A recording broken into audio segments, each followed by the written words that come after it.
Welcome everybody to Ecophysiotherapy Presents Health, Wellness, and Lifestyle. My name is Madeline Golick, and I'm the pelvic floor physiotherapist as well as the owner of Ecophysiotherapy. And my guest today is Arica Bryan. Welcome to the show. Thank you so much for having me. Hello, everyone.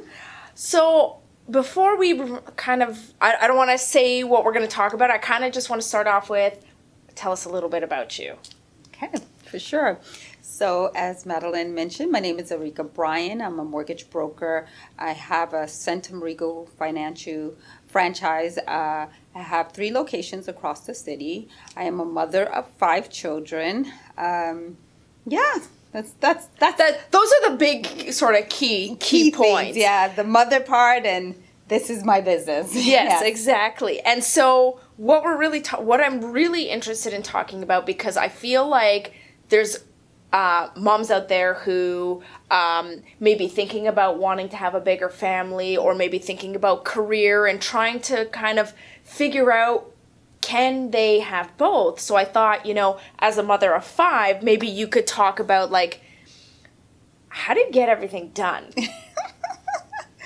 Well, yes, I actually chose this career because, number one, it gave me a flexible schedule because I wanted to be at every game. I wanted to be at every parents teacher meeting. I didn't want to miss anything. And so I needed flexibility. Along with that, you have to balance your time. So I just learned a really cool balancing act. And in the beginning, I didn't even know, like, I'm doing this. People would ask me, like, how do you do it? And I'm like, oh, I don't know. I just do it. I just do it. I teach everyone how to play their role with regards to my children. I make sure they help and support each other. And so, yeah, that for the most part, it's like, scheduling, balancing, and understanding that, you don't have to do it all. You just need to do what's important.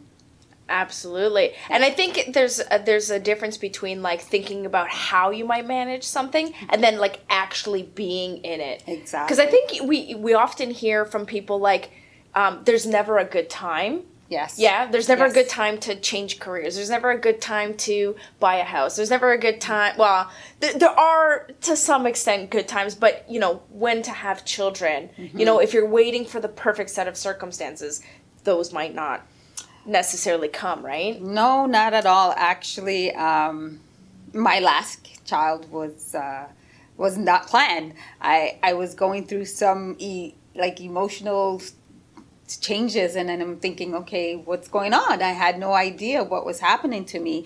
And you would always hear about postnatal distress. Yeah. Well, I experienced something that I never heard about, was prenatal distress.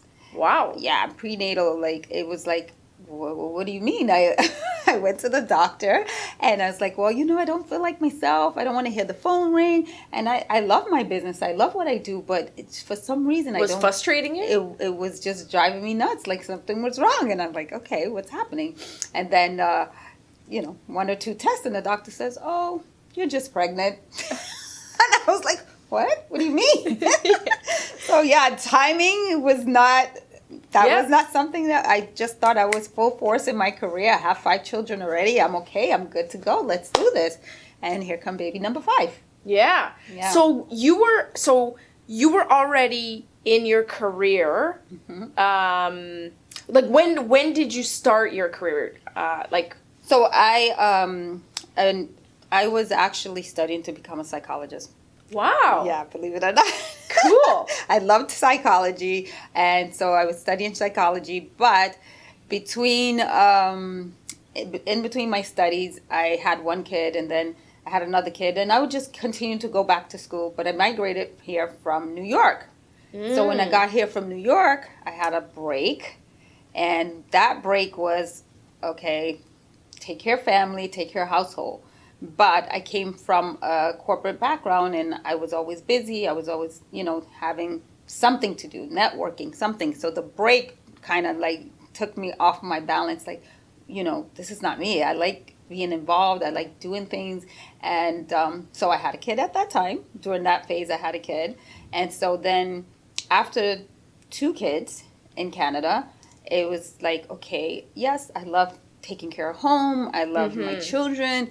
But this is not fulfilling me. Like, I don't feel like I'm, living my full potential. So I need to figure out what I want to do. Yeah. So I started to enroll back into my psychology program, and then a friend of mine said, your personality, your ambition, I really think you should, take this course and think about, at least trying it, because you want flexibility. Yeah. And I'm like, okay, I will try it. Why Yeah. not?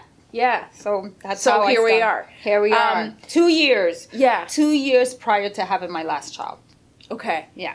How did you convince yourself that you could do it? Like what was some of the self-talk that was going on when you were deciding to transition from being home to going back to school and starting a new career?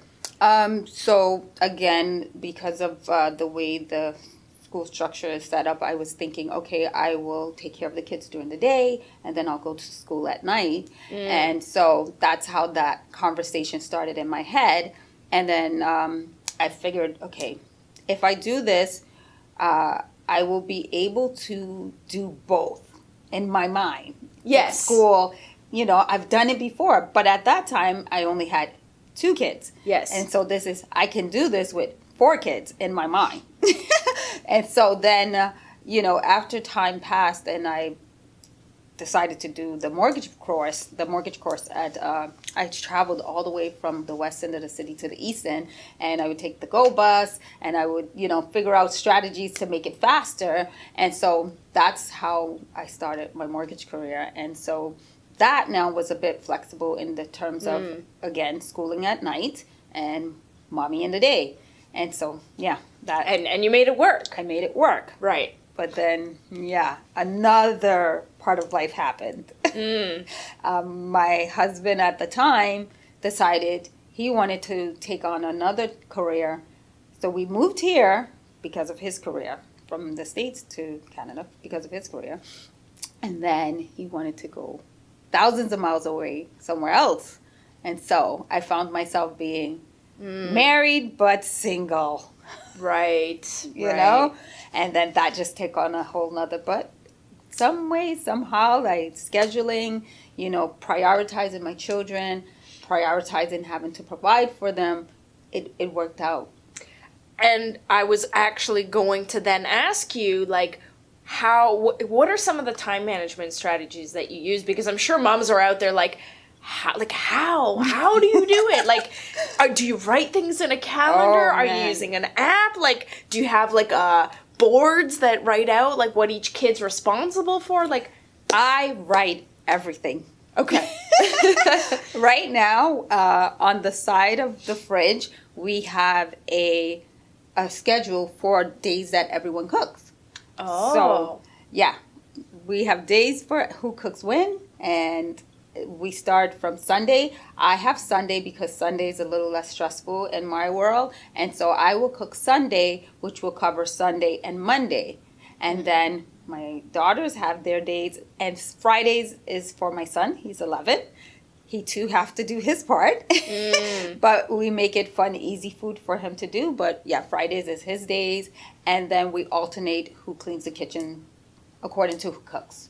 Wow, that's great. And it's nice to hear, like, getting them introduced to kitchen and cooking early. Oh, yeah. Those are skills that, like, they're going to be able to take with them. Oh, yeah. Moving forward. So I think that's great. Yeah, for sure. And he loves it. Like, he has this little cooking set that I got from Pampered Chef. Nice. He loves it. And so he feels like, he's involved, and yeah, it works. And they're good life skills. Yeah. But definitely calendar. There's a lot of texting going on, reminders. Luckily enough, I had 1 kid and then 4 years, and then I had another kid and then 4 years. So that gap in between helped a lot, because when my eldest became 16, I was happy to purchase him a car. Yes.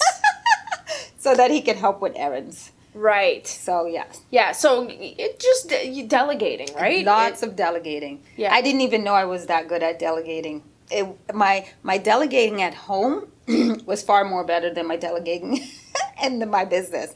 But I've learned to delegate in my business now that I have 3 different locations. Which is amazing because you're kind of, what you're learning at home in the different skills, time management, scheduling, delegation, all those things. I mean, that transfers over to business or from business to family life. Totally. So I wanted to ask because, we talk about work-life balance. Like, is that really a thing? Like, can you have like 50% of this and 50% of that? Or like, what does that look like for you? I was born, like, the month of my birth is, if people, I'm not really big on zodiac signs or anything, but when I do hear from other people who try to tell me, oh, you're born in this month, and so you're the scale. And I'm like, well, that makes a lot of sense. And yes, there is work-life balance. Like, you can definitely, it's all about allocating that time and utilizing that calendar like it's gold, right? Yes. That is key to, like, stress-free, and as well as knowing your children's schedule, knowing where you have to be, when you have to be. Sometimes it gets a little hectic, and I'm thinking, okay, you have a tournament, please text me and remind me, like, what time and where it's going to be. Yeah. I know I have it in my calendar, but that extra reminder from the kids definitely helped me say, okay, I need to wrap it up because I have to get I have to be there on time. Yeah. Okay. Well, I was going to ask you about delegation, but I think we sort of talked about that already. Mm-hmm. So what I'm going to ask you next is, what advice could you give a mom who is thinking about starting a career? So maybe she's been out of, she's been on mat leave and she's thinking, I don't know if I want to go back to that job. Maybe I want to start a career, or maybe I need to go back to school. Like, any tips or advice that you would give to somebody? My number one tip is go for it. Just step out in faith and do it. The more we sit and think and ponder on things is the more we give ourselves excuses or give ourselves reasons why this can't happen. Now, if we just step out, take the first step, and just do baby steps. Little steps goes a long way. So baby steps, don't put too much pressure on yourself. Don't try to make everything perfect. Just do it.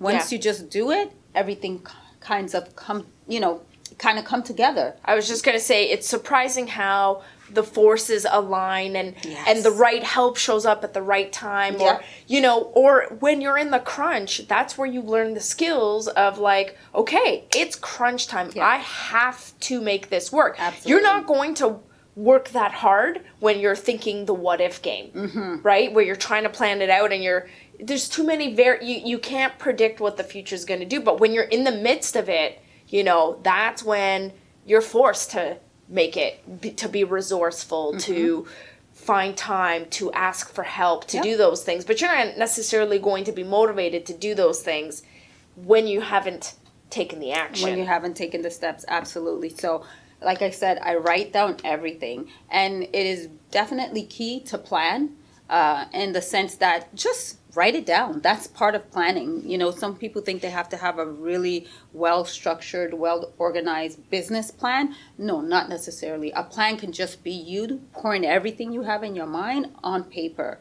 And then you can structure it later. But just getting it out of your head on paper kind of brings it into manifestation. At least for me, that's just how things just came together for me. And then just being able to, like, get it out. Then you can start to take those bits and pieces and, like, reorganize them and be like, okay, maybe this area needs just a little bit more planning and attention versus somewhere else. You don't have to get it 100%, but, get it sort of going on paper and being like, okay, I feel like these areas are sort of, manageable. Let's just jump in and go. I totally, that's just how I feel about most things. And, I'm just, like, so, like, I can't even understand how to explain how everything just kind of came together. I'm just so happy with the results of not being perfect, because all along I'm just thinking I got to do this right. I have to do it perfect, but forget about perfect. Just progress, exactly. Not perfection. Yes. I know that's quotes I see around all the time. Yes. So I wanted to ask because, there are obstacles. Obstacles come, challenges, they come when you're running a household and you're running running a career. What are some strategies that you use when you see a roadblock or a challenge? Do you have particular ways that you deal with situations? Yeah, I actually wake up and, not I wouldn't say you have to be religious. Some people are just spiritual, but I wake up and I sit down and I take the time to just meditate. I pray about things that is very important that I want to happen, and obstacles really do come in your way, but you just have to always think about the best way to make it work. If you dwell on the problem or the obstacle, it's just putting in more challenges and obstacles in your way. So what I do when the obstacles comes or when the challenges comes, I just say, okay, pray about it and figure out what works, how to make this work. Just always focus on the solution and not the problem. Mm-hmm. So that's one of my strategies. Another thing is, I journal. I just write it down. Get it out of my head, get it off my chest, make sure I don't say the wrong things. Say all that I want to say without being restricted or feeling like I have to be careful with my words, and then face it on, head on after that. So, like I said, during the time that I was transitioning and thinking, okay, I'm going to do this, an obstacle came. I became, pretty much like a single mom. Yeah. Thinking, I have help. And then all of a sudden my help was not there, and I figured it out. I really was able to figure it out with, the structure, with teaching my kids how to be independent, or teaching them how to support one another. And I necessarily didn't get the support, but they were able to support each other. And they had mom, a lot of time I would work from home, just for accessibility and for them to see me that, okay, no, you're not home alone. You don't come home and there's no one there. I'm here, because, right. They're already missing that one parent, and, having that happen just out of nowhere. It just was a gradual thing at first. It would be 1 month at a time, 2 months at a time. And then all of a sudden it would be 6 months, 8 months. And so for my children, it was a major change in our household. Mm-hmm. But at the same time, I needed to give them that full balance and not allow it to have a major effect on them. And, it actually really worked out. They did not feel it. It didn't happen in a way where it damaged them in any way. So I was very grateful for that. Yeah. Any other things that so you mentioned meditation and prayer, and you mentioned journaling. Anything else that when you're really stressed and overwhelmed that you To be honest, I'm really good at not holding on to those things. I'm really good at keeping a positive attitude, always thinking positive, always, trying to encourage myself from within.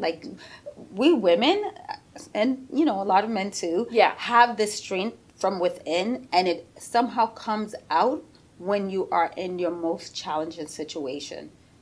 Yeah, absolutely. It comes from nowhere. You see your full strength and potential. Yes. Yeah. Yes. So I feel, for me, I dig deeper when challenges are upon me, or when I feel like it's becoming overwhelming. I dig deeper within, and I just, strengthen myself that way to prevail. Yeah. Yeah. It's interesting because I listen to the Tim Ferriss podcast, and he oftentimes asks his guests about their favorite failures. Mm-hmm. And I find that really good as a business or a career woman to listen to, people who we sort of idolize or they're at the top of their game saying, hey, I had these challenges and I didn't always succeed. But when I look back on them, those were the things that propelled me into my current success, that I couldn't have gotten there without those challenges. And so really they're not failures, they're lessons. Absolutely. There are lessons that give you this ultimate strength you didn't know exists. For sure. that's a good way to even think about it. It propels you. Yeah, it definitely propels you.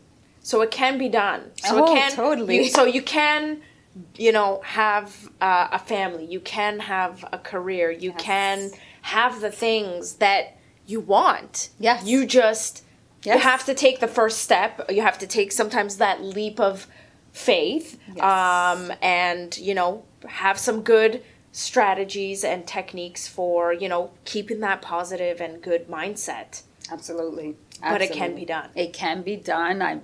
I'm a living testimony. I've grown my business with nurturing my children.